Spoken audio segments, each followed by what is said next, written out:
সবাইকে স্বাগতম জানাচ্ছি কলিস রেসিপিতে। আবারও চলে এলাম আরও একটি নতুন রেসিপি নিয়ে। আমার আজকের রেসিপি চিকেন ভেজিটেবল শাসলিক। তাহলে চলুন রেসিপিটি দেখে নিই।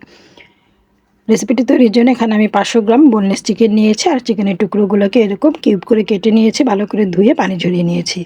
এবার এখানে দিয়ে দিচ্ছি 1.5 চা চামচ আদা রসুন পেস্ট, 1 চা চামচ গরম মশলার গুঁড়া, 1/2 চা চামচ ভাজা জিরার গুঁড়া, আর 1/4 চা চামচ কালো গোলমরিচের গুঁড়া, 1/2 চা চামচ ধনিয়ার গুঁড়া, আর 1/2 চা চামচ লাল মরিচের গুঁড়া দিয়েছি। এবার দিয়ে দিচ্ছি 1 টেবিল চামচ সয়া সস, আরও দিচ্ছি 1 টেবিল চামচের চাইতেও কিছুটা বেশি টমেটো সস, দিচ্ছি স্বাদ অনুযায়ী লবণ।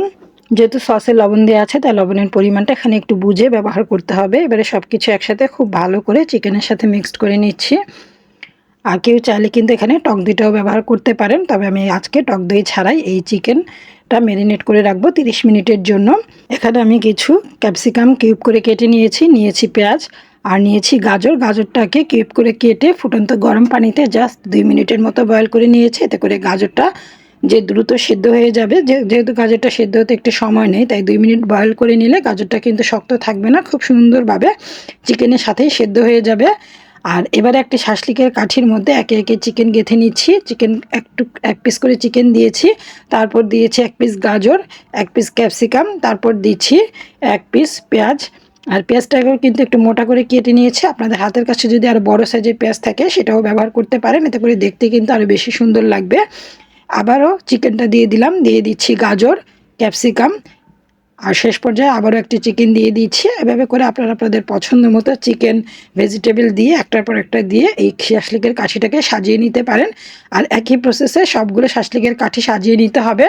আর কিছুটা মশলা ভেজিটেবলের গায়ে লাগিয়ে দিচ্ছি, এতে করে এই চিকেন ভেজিটেবল শাসলিকটা তৈরি হওয়ার পর খেতে আরও বেশি ভালো লাগবে। আর চাইলে এই চিকেনের সাথেও কিন্তু ভেজিটেবলগুলো ভালো করে মিক্সড করে নিতে পারেন।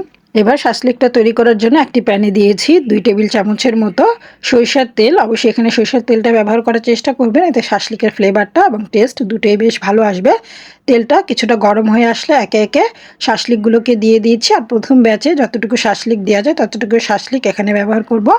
যতটুকু উপকরণ নিয়েছি এতে করে এখানে আমার 8টা শাসলিক হয়েছে। আমি একটু চিকেনের পরিমাণটা বেশি দিয়েছি, ভেজিটেবলটা একটু কম দিয়েছি। কেউ চাইলে কিন্তু চিকেনটাকে 2 পিস করে দিয়েও ভেজিটেবলটা আরেকটু বাড়িয়ে দিয়েও এই শাসলিকের কাঠিগুলো তৈরি করে নিতে পারেন, এতে করে পরিমাণটা কিন্তু আরও বেড়ে যাবে। তবে আমি চিকেনের পরিমাণটা একটু বেশি দিয়েছি, একটু 3 টুকরো করে এক এক শাসলিকের মধ্যে আমি ব্যবহার করেছি। আর দেখতেই পাচ্ছেন এতে করে কিন্তু চমৎকার একটা কালারফুল চিকেন শাসলিক তৈরি হয়েছে। আর চিকেন শাসলিকটা প্রথমবার উল্টে দিয়ে একটু উপরের পাশে তেল ব্রাশ করে দিচ্ছি, এতে করে চিকেনটা ড্রাই হয়ে যাবে না, আর খুব সুন্দরভাবে দুপাশেই শাসলিকটা ভাজা হয়ে যাবে। আর চুলার আঁচটা কিন্তু আমি মিডিয়াম এবং হাইয়ের মাঝামাঝি রেখেছি, যাতে করে সুন্দরভাবে চিকেনটা কুক হয়ে যায় এবং একদম পুড়েও না যায়। আর সুন্দরভাবে যখন চিকেনটা কুক হয়ে যাবে তখন চুলার আঁচটা আবারও বাড়িয়ে দিয়ে উল্টে পাল্টে সুন্দর একটা স্মোকি ফ্লেভার এবং সুন্দর একটা কালার আসার আগ পর্যন্ত এটাকে ফ্রাই করে নিতে হবে। আর উপরটা একটু অনেকটা স্মোকি কালার চলে আসবে। দেখতেই পাচ্ছেন চমৎকার একটা কালার কিন্তু ইতিমধ্যে শাসলিকের মধ্যে চলে এসেছে। ঠিক এই পর্যায়ে এসে একে একে শাসলিকগুলোকে প্যান থেকে তুলে নিব। আর খেতে কিন্তু ভীষণ মজার হয়। শেষ পর্যায়ে চুলার আঁচটা যদি একটু বাড়িয়ে শাসলিকটাকে জাস্ট 1 থেকে 2 মিনিটের মতো ভেজে নেন, এতে করে চিকেন শাসলিকের এই স্বাদটা কিন্তু আরও বেড়ে যাবে। আর এই ভেজিটেবলগুলোও কিন্তু খেতে ভীষণই টেস্টি হয়। আমি শাসলিকগুলোকে একে একে প্যান থেকে তুলে নিচ্ছি, আর একই প্রসেসে বাকি যে শাসলিকগুলো আছে সেগুলোও ভেজে নিয়েছি। দেখতেই পাচ্ছেন শাসলিকগুলো দেখতে কতটা লোভনীয় লাগছে। পরোটা, নান কিংবা ফ্রাইড রাইসের সাথে পরিবেশন করতে পারেন, খেতে ভীষণ মজাদার। আশা করছি আজকের রেসিপিটি সবার ভালো লেগেছে। সবাইকে ধন্যবাদ জানিয়ে আজকের মতো এখানেই বিদায় নিচ্ছি। সবাই ভালো থাকুন। আল্লাহ হাফিজ।